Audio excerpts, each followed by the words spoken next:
This is Copenhagen, a city where you can swim in the harbour, where more people bike than drive, and where green spaces are never far away. I love the life here. There is always something happening. There's always people coming and going. For years, it's been ranked as one of the most livable cities in the world. The mayors, they always say, if you cannot see a tree, call me. But this city wasn't designed by accident. Not that long ago, Copenhagen was heading in a very different direction, choked by traffic, polluted, and facing a decline in quality of life. In the 80s, all streets there was parking. The car was more in central of the planning. So how did it transform itself into a model for urban living? And what can other cities learn from its success? Having a sustainable city, more human-scale mobility, it's possible. One of the things that makes Copenhagen such a livable city, it's literally designed for people. I love living here that everything is close to me. Even though there is a hectic life, you can still find a green spot, relax, find a cafe. You have all the opportunities here. To understand Copenhagen's transformation, we have to go back to the mid-20th century, when Copenhagen looked like most cities in Europe during that time. Around the 50s, 60s, there was a boom of the car industry and the oil industry. So, of course, most of the trips were carried out in cars. But this car-centric approach came at a cost. The city became more congested, the air quality worsened, and the streets became less safe for pedestrians and cyclists. We planned building traffic and then lives. So what changed? In 1947, a group of visionary urban planners, architects and city leaders asked a radical question. What if we designed the city for its people first? The finger plan was born.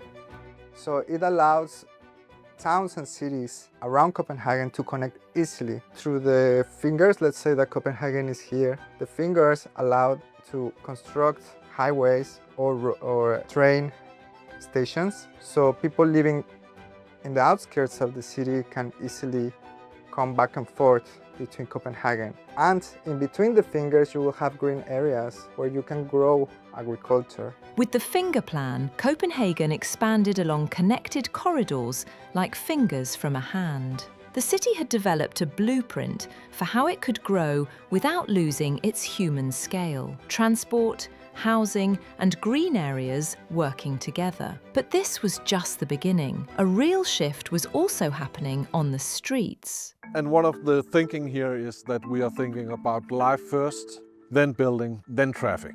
And I think that's one of the huge changes. The city started converting streets into pedestrian and cycling zones. While a controversial move at the time, it turned out to be a huge success. We are standing in Sønder Boulevard. Sønder Boulevard is a street on Vesterbro in Copenhagen. I don't think you would believe me if we went 10 years back. It was probably one of the toughest areas in Copenhagen. Two streets completely congested with traffic. Today it's a green area with a lot of activity, basketball courts, cafes and people just having fun. Transforming streets creates a difficult question. What happens to parking? Copenhagen's answer was all about data. The most effective way to do regulation of parking is to use your data. Adoption in Copenhagen on digitalized parking is 98.4%. But that pretty much gives you a total overview of your parking situation. With nearly all parking digitalized, the city gained visibility, powerful insights on how people move, where demand is building, and what happens when space changes. Parking became a policy instrument. We deliver our parkings to Copenhagen's hub with GPS location. We can see a pattern in how people are moving. If we change that, what will happen then? So they took the decision there is enough room around this boulevard that we can only have two ways of parking, and we can use the middle for basketball courts, for green areas and other activities. To compensate for less space on the surface, off-street locations were introduced to absorb the demand, often increasing total availability. More room for people above, more efficiency below. Imagine 5 years ago, there was concrete all over this area and only parking spots. Now we have a livable area, and at the same time we still have a parking garage, where there's actually around 40 parking spots more than there was before. But reducing cars means nothing if the city becomes harder to reach. It's about accessibility. Copenhagen invested across modes: bicycles, metro, buses, even ferries, to create one connected mobility experience. We are standing in the middle of Copenhagen in Nyhavn, one of the most amazing and most popular places to meet up in Denmark. When you have to arrive in Copenhagen, you often take a multiple journey where you use several means of transportation.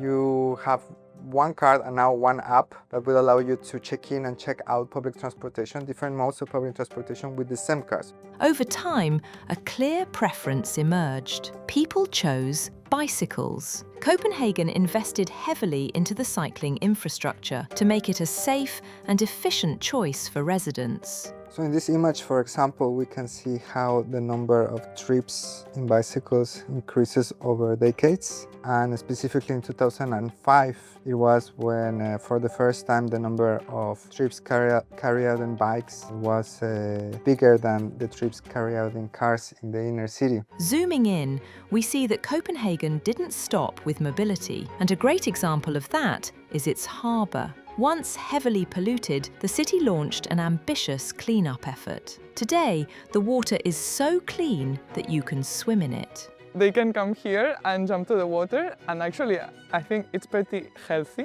because it gives you like this bump of energy. Copenhagen shows that cities are not fixed systems. They are shaped by decisions about space, mobility, and priorities.